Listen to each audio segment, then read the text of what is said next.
Hello, this is the Growth League podcast. My name is Caleb Clark, and my mission for this show is pretty simple. It's to learn from marketers on how they're playing the great game of marketing leadership, their ideas, experiences, perspective, wins and losses, and the playbook that they've established over time.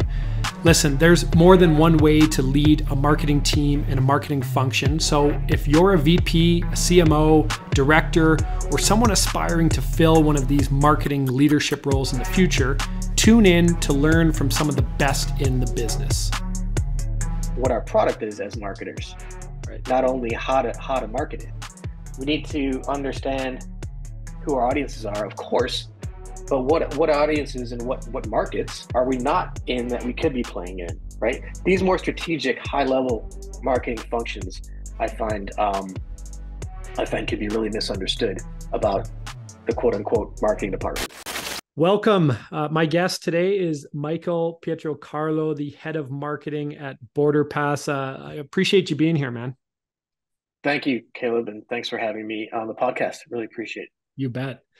Let's kick things off by giving me and the listeners a bit of an understanding, high level, of your journey as a marketing leader to date. Bring us back and kind of bring us through. Yeah, the journey has been circuitous. There certainly hasn't been a direct path, so to speak, but there are underlining threads, I think, throughout my career. Okay. I started off at Visa, a giant brand where I really sort of built a foundation. I had the good fortune of working with an excellent CMO there. Learned a lot about the importance of brand. From there, went to Rogers for a brief stint. Really took away a lot about working with data in a subscription business, which has become increasingly relevant today. I did some time as a freelancer, got to work with all sorts of industries, everything from hospitality to nonprofits. Really started to develop a taste for that nonprofit work. So I ended up doing some contract work for the Nature Conservancy, the world's largest environmental organization. From there, ended up at the city. Then went to Drake International, which was an HR company going through a turnaround. And most recently at BorderPass, which is a startup that does immigration services primarily for students. Okay. At the current moment. So yeah, a sort of roundabout path, but what sort of underscored all of these is really a need for growth, whether that's growth in the traditional sense, or looking at Drake specifically, growth in a turnaround sense, or now at BorderPass, growth from a startup perspective. And foundationally, that growth driven by brand and digital experience, I'd say, are the two sort of underlining kind of functions I've excelled at or played throughout my career. Is there anything unique about your or that you are, because you have lots of different options on where to go deploy your skill set? Is there anything that you look for maybe that isn't well documented or a little bit less traditional, that you're like, I need to be able to hang my hat somewhere that is about X or Y? Is there anything in that regard? It's hard to find something specific, but in a general sense, anything that keeps me interested. Yeah. If the organization or the product is something novel, that's great.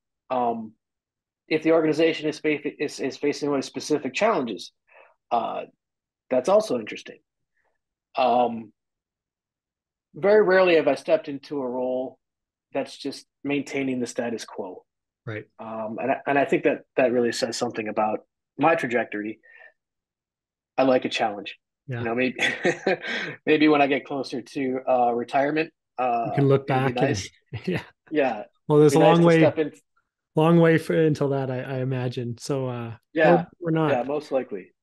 I was reading a little bit on your profile, and there's a lot of talk about a priority that you place on data and quantifiable metrics and really empirical driven decision making. But then also at the same time, you've talked about quickly today your affinity for brand and understanding for brand. How have you married the two together? Not all the time, but sometimes brand seems to sit over here and performance marketing and KPI driven decision making is over here. How do those two things marry for you? Yeah, they really shouldn't sit that far apart. Brand, I think, is the underlying factor in pretty much anything that marketing does. Call it facts and feelings, call it hearts and minds, call it art and science. Uh, Brand being the emotional connections that enable those qualitative Right. metrics to be achieved. Um, there's a bit of neuroscience behind this actually, which fascinates me. The sort of ancient part of the brain, the amygdala, Yeah. um, versus the ventral media prefrontal cortex, the more modern part of the brain, right? And when human beings are faced with a decision, it's interesting because the amygdala kicks in first. Mm, If you put someone in an MRI, a real time functional MRI, and look at where the blood flow is going, it's the amygdala. It's the amygdala first. It's fight or flight. Is right. this going to be good for me? Is this a threat? And then and only then do you sort of back up your gut feeling with logic.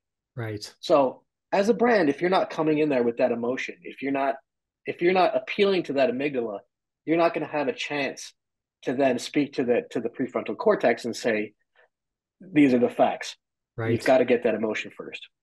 So, with that, would you claim that do you believe that a lot of groups potentially are doing it wrong because they're starting with the area of the brain that doesn't get the first allocation of blood? They're saying feature, benefit, this, that, and then, It, Sometimes, yes, sometimes it's very obvious right, that they're going about it wrong.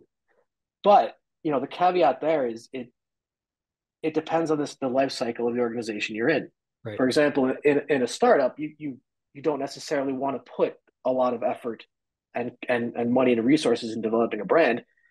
You want right, to assure your product market fit first. You right, want to get sales, you want to get some traction, and then iterate, and then look back and say, okay, we're doing well. We've got some clients, we've got a revenue base. Now let's look at what we're really all about and try to put that emotion behind it. gotcha. Yeah. Because there's right now in your career it's kind of a new chapter, especially by the time we post this episode. Can you tell me about, and maybe recounting experiences in the past, what has typically been your approach to spending the first 30, 60, 90 days at a new organization and laying the foundation for the marketing function going forward? Is there anything that's been a consistent approach for you, or is it just kind of like, let's see what happens? um, yeah, the let's see what happens approach. I've been thrown into situations like that, but Yeah. what I try to do is have conversations immediately. Schedule first thing when you walk in the door is schedule meetings with as many people as you can. Um, Both certainly within the team, you want to get to know everyone on your team that you can, um, and collaboratively too. Heads of sales, heads of product, finance, leadership. Mm-hmm. Ask them where they're coming from. Ask them what's worked, in their opinion, from the marketing department, what hasn't worked, and try to get at their pain points and their goals, and formulate how then marketing can service all of these partners within the organization. Right. So getting a level of understanding what is first, what happens next for you? Then it's balancing execution with planning. Um, Almost certainly there are going to be um, projects, campaigns in flight. Getting on top of those while at the same time looking at a long term, developing a longer term strategic plan. Right. Yeah. So yeah. The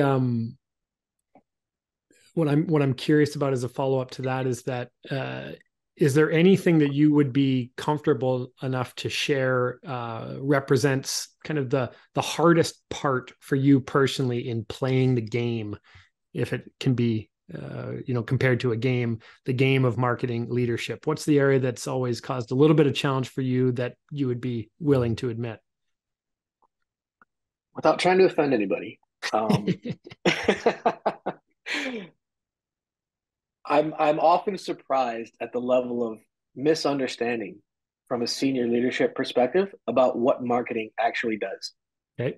I Well, can't tell you the here's your number of platform. Here's your platform to share what it actually does. yeah, I can't tell you the number of times where I'd have to go back to the four P's Right. and just you can see the looks on some people's faces. They're like, oh, I thought you were just about making pretty pictures and communications. And yes, that's certainly part of it. But what about the pricing function? What about uh, the placement function or distribution? Where are we going to sell these goods? Yeah.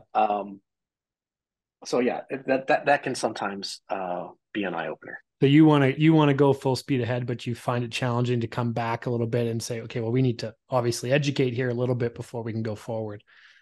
Yeah, we need to understand what our product is as marketers, Right. not only how to market it. We need to understand who our audiences are, of course, but what audiences and what markets are we not in that we could be playing in, right? These more strategic, high level marketing functions, I find could be really misunderstood Yeah. about the quote unquote marketing department. Yeah. So what drew you to the startup environment, and what is critically important as a marketing leader when you're entering a scenario where you're still in the somewhat infancy cycles of establishing true product market fit and establishing trajectory for growth, specific to startup culture?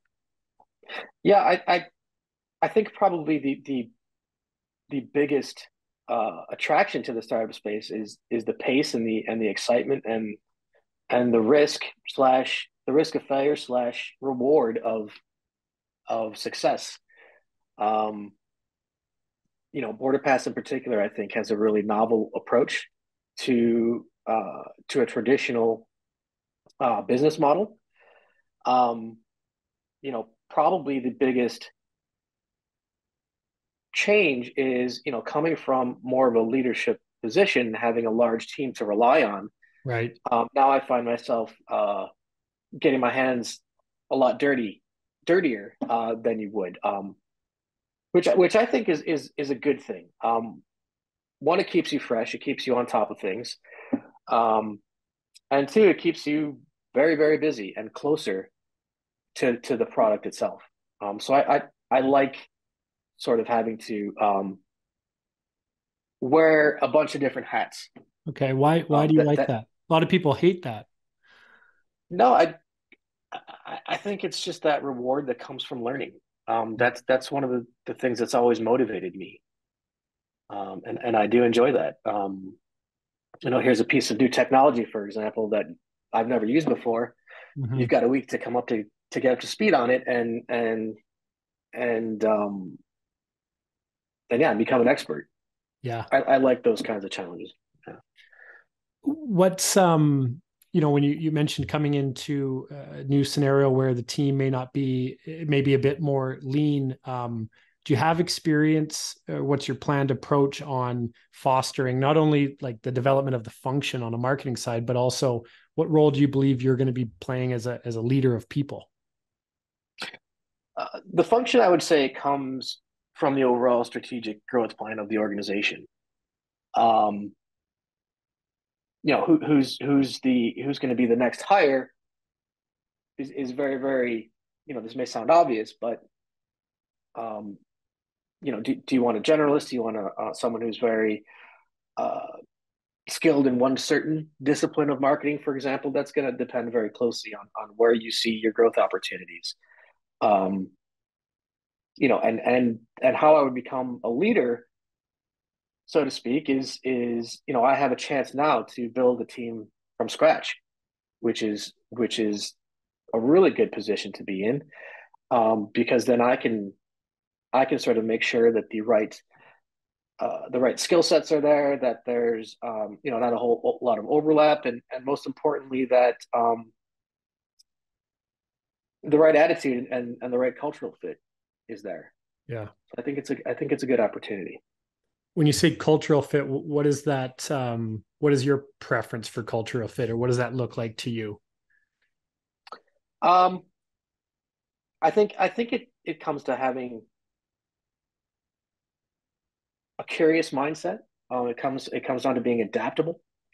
Um, and I think you have to have that sort of curiosity, Mm-hmm. right? That willingness to learn, that open mindedness. Um, because as marketers, we know that things are constantly changing at a very fast pace. Just look at how much ChatGPT has changed the way we do things in the past few months. Yeah. So you've got to be curious. Yeah. I'd say is the most important element of cultural fit, and particularly within a startup, you've got to be adaptable. Right. And are there any specific, when you're building from scratch, are there any specific, uh, disciplines that you prioritize over others, or is it based on the person and their adaptability and their curiosity, and then find the role afterwards, or do you build it from a function by function standpoint too, in some sort of prioritized order? Yeah, it's tough.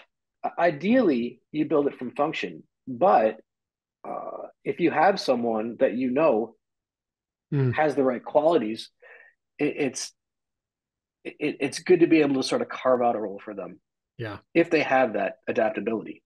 Especially when So talent it can is a tough thing right now, right? absolutely. So it can go either way, really. Um, yeah. In today's kind of modern marketing landscape days, like what thoughts or what thoughts do you have on balancing jobs to be done and limitations on resourcing? Like when you're trying to find that balance of the right team size and functional capabilities compared to the work that needs to be done, and because that's a balancing act that I don't think every marketing leader has full clarity on their approach on. Yeah, you can get a sense of priorities from a few different sources, so to speak. Um, First and foremost, your CEO. If there's something that if there's something that leadership is putting priority on, then it would behoove the marketing department to also prioritize that particular effort. Um, but also, what are the overall business challenges that marketing has been put in place to address? Um, what's going to generate the most revenue? Mm-hmm. What's going to drive the most clicks? Those are, that's another way to sort of prioritize where you allocate your resources and your budget. Um, you know, having having a marketing plan and a strategy, of course, is another way that you can balance your priorities if into short term and long term objectives. Mm-hmm. Um, short term may be a very specific campaign that you want to launch in the market to try to drive a specific KPI, whether that be conversions, for example, or signups or subscribers. Something more long term could be something more brand focused, for example. Um, but I think the discipline of prioritization is something that comes with experience. Right. So it's not easy Yeah, it's it's different. not easy to necessarily to advise someone on what they should be doing first without really being in their shoes. Right. Yeah, I think another thing that I picked up on from you is that it does depend, but one of the critical things it depends on is the business case itself. I mean, job to job, company to company, the business case is going to look so much different, even depending on their stage in life, right? And so prioritization is important to you, but it ultimately is rooted from what represents the best news story for the business at that time, right? So there is no playbook on that or No, textbook. I would agree with that. My sort of my method that I've used throughout my career is pretty simple: goals, strategy, then tactics, Mm-hmm. always in that order. Yeah. Um, another thing that probably shouldn't surprise me anymore, but still does sometimes, is how there's always a push to get right to the tactical side. Let's go into market with this. Let's launch this. Let's do this. We need this. Right. Why? What business challenge are we trying to solve for, and how? And then we can get to the what, Yeah. right? Um, so it can be challenging sometimes to sort of back up and look at it holistically. Um, but it's always worth doing that exercise because invariably you come out with better results. Yeah. So simple in theory, difficult in practice, especially I assume, especially when, in your startup culture and people that are closest to the product want to be in market fast because they believe that market share is collapsing or, other people are eating it up. So if operating in a vacuum, you can deploy things in your chronological order of goals, strategy, and tactics. But tell me about how you've approached sort of educating folks internally on that concept of let's aim a couple times before we shoot when those people want to go yesterday. Probably the biggest or the strongest argument there is ROI.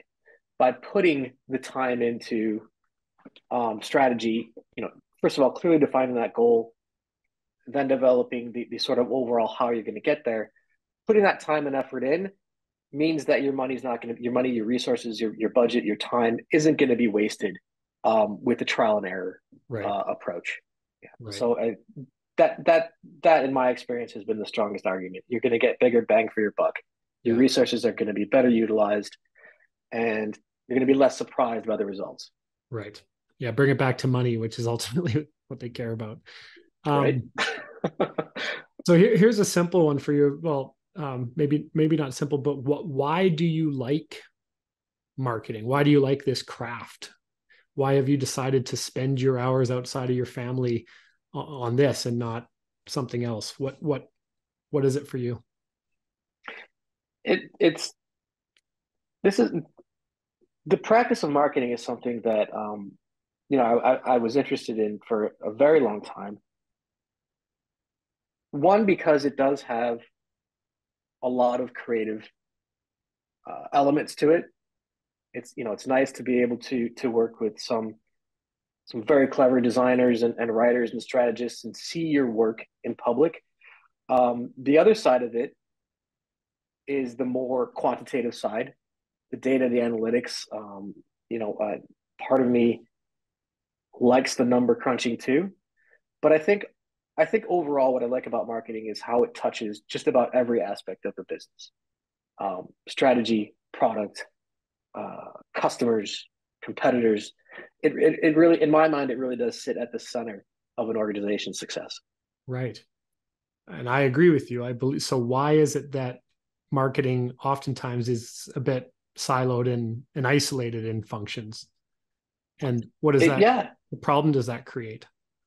uh, I think it goes back to what we were talking about at the top of the conversation, when marketing gets sort of pigeonholed into this role of Right. communicator, and that is a problem.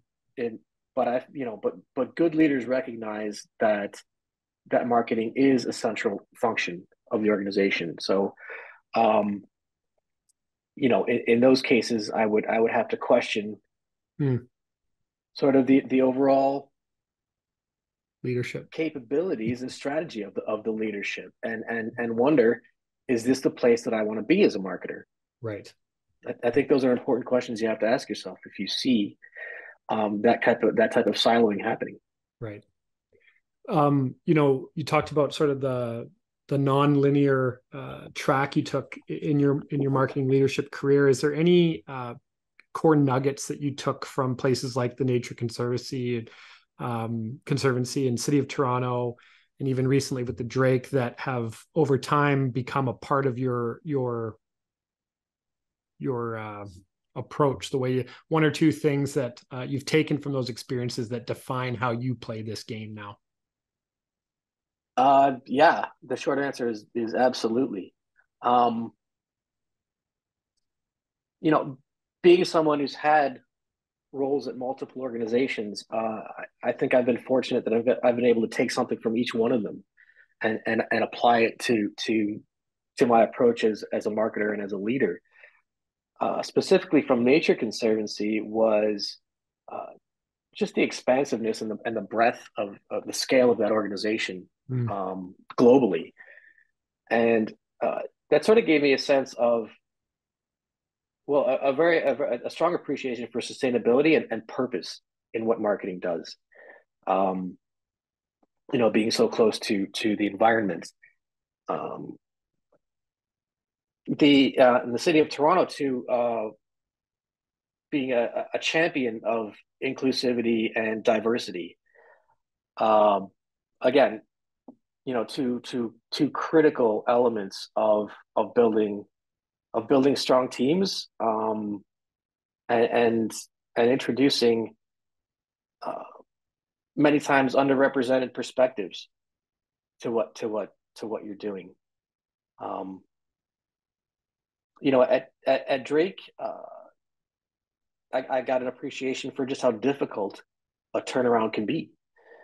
Um, and and at BorderPass currently, looking at things from a startup perspective, being able to draw on all these experiences and then being able to sort of adapt and move very quickly and I was as I was saying, occupy these various roles that Yeah. typically a larger team would take on. Yeah. So it's good to have a lot of different perspectives, I think. Totally. And it becomes who we are as leaders, all these experiences in the past. It's whether or not we leverage those learnings and build them as part of our going forward toolkit is the question. I go back to what you said about you have this opportunity to kind of now get back into some almost like you're going to be in the dirt and then you're going to be in the clouds. You're going to be in the dirt and you're going to be in the clouds. Like, again, that excites you. I mean, I love that. It doesn't excite a lot of people. Is there any rust you need to shake off, do you think, from an individual leader? Yeah. There might need to be some That's repairs exciting though, right? made. Well, It is exciting. I would say try it before you knock it. yeah, right. I think the most intimidating part for a lot of leaders is just how fast technology has changed and being intimidated, having to learn something new. Hmm. I would say don't be afraid of that. Dive in, ask for help, and I think you'd be really impressed at yourself on how quickly um, you can absorb these new practices. AI is at the forefront of everyone's conversation these days. Take a course, read. Um, that's going to be critical to a marketer's success. And if you're not on top of what AI can do, I think you're going to be left behind. But Michael, what if I look dumb on the first 30 days of the job? What if I people say I can't do it? You're First of all, most everyone is going to recognize that you're new and give you a little bit of leeway. Yeah, right, And you don't look dumb if you ask smart questions. right. Um, so ask those questions. Yeah, yeah, I agree. Um, is there anything that you would claim to be like a competitive advantage for you personally, something that has been developed over time that you would kind of call a power of yours in a marketing leadership function, one that you plan to deploy and leverage as your competitive advantage going into this new situation? What's your superpower as a marketing leader? I, I I like to think that my superpower is is really that balance between the art and science of marketing, being able to straddle those two elements of it. Like I said, the creative with the data, the emotion with the KPIs. So that's something that I do absolutely hope to deploy. It's just a matter of finding that right balance and where and when to deploy each of those sort of aspects. I ask this as a maybe somewhat of a personal question, but it comes up a lot for marketing leaders that are responsible for a lot. There's a lot of long days, long hours. What's been your approach over time to, I don't really like the word work-life balance, but how do you create your ecosystem around the fact that you have different roles you play as a husband, as a father, as a marketing leader, as an individual contributor now? What does flow and balance look like for you, and what's your approach on that? Well, it is very fluid. It's just something that has to be taken day by day, I think. If you certain days, if you have to work until the wee hours of the night, the next day maybe you can reclaim some of that time to spend with your family and kids. I think trying to have a very structured schedule is something that's only going to ultimately disappoint you. Right. So I've never really been one of those structured schedule people. That works for me.